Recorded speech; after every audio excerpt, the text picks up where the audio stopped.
Hello, everyone. Welcome to lesson 6-6. We're going to talk about some more inequality relationships in a triangle today, and we are starting on page 387 with your notes. We only have one lesson goal in this video, and it is to prove and apply the triangle inequality theorem. The triangle inequality theorem says that in order for three segments to be able to form a triangle, their lengths have to have a certain relationship. And that means that the sum of the lengths of any two sides of a triangle must always be greater than the length of the third side. So in example one, we have two different combinations of side lengths, and we are being asked to determine whether we can form a triangle with those side lengths or not. So in your book, you see two sides at a time added together with a blank in between, and you're asked to determine the relationship between that sum and then the third side. So our first case is 9 plus 12, and we want to know what that relationship is with 18. Well, of course, that's 21, the sum, which is greater.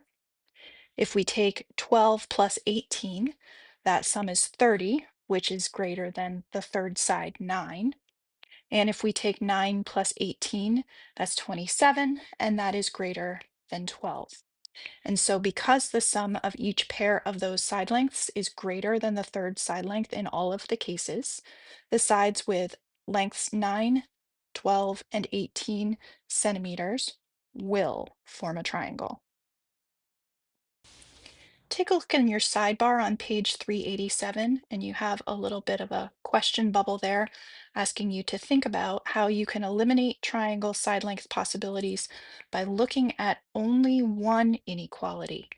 Well, if you think about the smaller two sides of the list of sides of the triangle, if they are not larger than the third, then really none of the other cases will work. So you can check just one inequality by adding the sum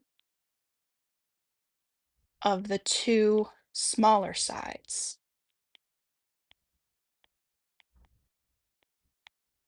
and asking, is that greater than your third side? Let's see how we can apply that in the next example. So in part B of example one, we have side lengths of 3, 5, and 8. And if we take our think about it and apply it here, the two smallest sides are 3 and 5.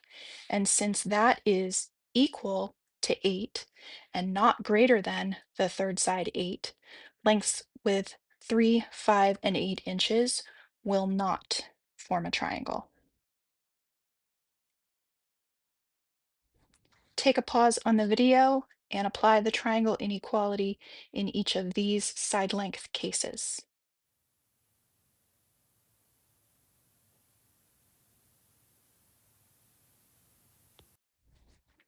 The next concept in a triangle where we're using an inequality relationship is in finding possible side lengths if you know two sides of a triangle and you're trying to figure out what the third side would be. You can come up with a range of values for that side length, and it is going to be expressed as a compound inequality, or sometimes known as a double inequality. We used this back when we were talking about the range of lengths for precision, for rounding to a certain number. We had a double inequality with less than symbols. And if you look at your study tip on page 388, you will see some notes there on that. And the example they're giving is this. If you read that left to right, you would say 4 is less than x, which is less than 12. Just so that you're aware, that's also able to be said x is between 4 and 12. And so there's a range of values. So returning to our example, we have a delivery company that is using drones to make deliveries quickly around a city. And the drone is leaving a home office and flying 8 miles east to its first delivery, and then 4 miles southwest to a second delivery. We want to know what is the least possible whole number distance the drone will fly to return to the home office. So we're going to use an x variable to represent the length of the third unknown side. And so we're going to set up and solve each of those three triangle inequalities, which is 4 plus 8 is greater than x. So that means 12 has to be greater than x. 4 plus x is greater than 8. Using our work with solving an inequality, we know that we um, function with that pretty much the same as an equation. So we would move that 4 over to the right-hand side by subtracting it. And so we would get x is greater than 4. And we would also get, subtracting our 8 in this last inequality, that x was greater than negative 4. Now, we want to think about where all three of these inequalities are true at the same time. I think the easiest way to do that is to visualize it on a number line. If we draw a quick number line for each one of those inequalities, and this is just a rough sketch, but we want to align them all so that we are around 0. And so if x is greater than negative 4, we'll do that last one first. This would be negative 4 here. Greater than negative 4, we would be saying then that all of the space to the right of that, not including negative 4, that would be our inequality graph there. And if we plot x is greater than 4,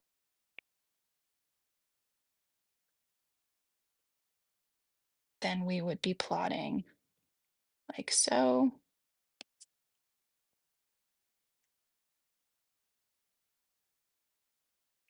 And then if we are plotting 12 is greater than x, remember we can mirror image that so we can use the idea of how the inequality is pointing for our shading on our number line. So x is less than 12 is this first one.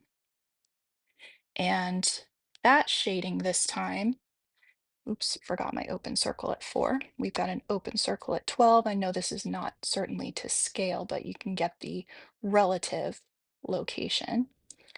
Where do we have shading on all three graphs? Hopefully you can see that that's this area right here that is shaded in all three graphs. In other words, we have a double inequality between 4 and 12.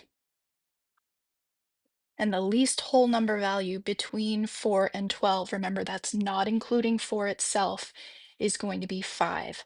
And so the drone has to fly at least 5 miles to the home office after those two deliveries.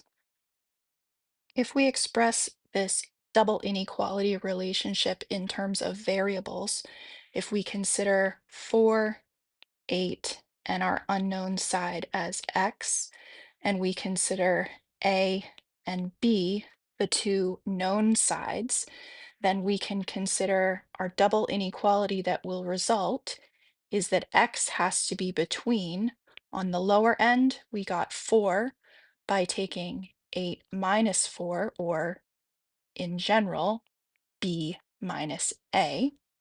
So that would be the difference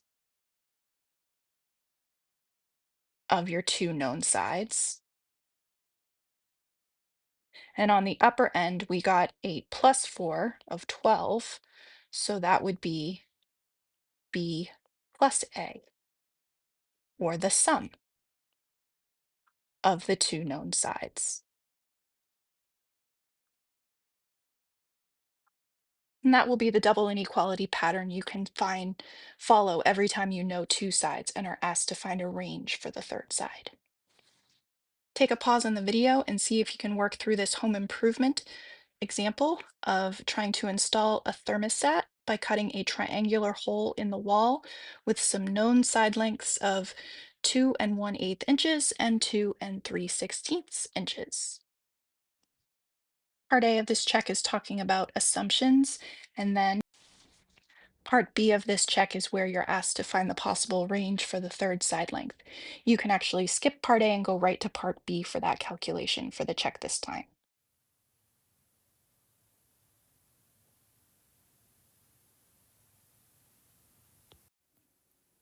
Okay, everyone, this is the part of the video where you really want to check back on the answers to those checks that were assigned to you as you were watching. All right, we're back at the check on page 387, and we're asked in part A and B to determine whether a triangle is possible with these given side lengths. So let's do part A. If we are taking, remember, the sum of the smaller two sides and asking, is it larger than the third side? Here we would get, yes, 7 is greater than 6. So part A, side length, that is possible. For part B, we're going to use the two smallest sides, 3 and 4, and ask ourselves the question, is that larger than the third side, the largest side? And in this case, that is a no. 7 is not greater than 8. And so that triangle cannot be formed. Here in our home improvement example, we have lengths of 2 and 1/8 inches and 2 and 3/16 inches. Whenever we're working with fractions, of course, we want to try to get common denominators. So our first value, our smallest value, A, is 2 and 1/8. Well, let's go ahead and make that into sixteenths. That's 2 and 2/16. And our B value, our other known value, is 2 and 3/16. So remember what we said, the range of our third side is always going to fall between an upper limit of the sum of the two known sides and a lower limit of the difference. And remember, the difference, you want to make it B minus A, so you'll get a positive value when you've labeled them as A is the smallest and B is the next largest. And then the sum, of course, is B plus A. So we will go with our third side is between, we would have 2 and 2/16 plus another 2 and 3/16.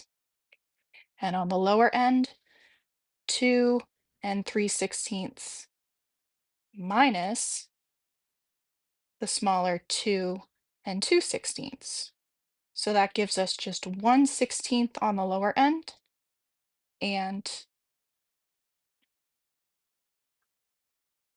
a maximum, which we can't quite reach. Notice it's an open inequality, so we're not including this value, of 4 and 5/16. And that's the range of lengths possible for the third side in this example.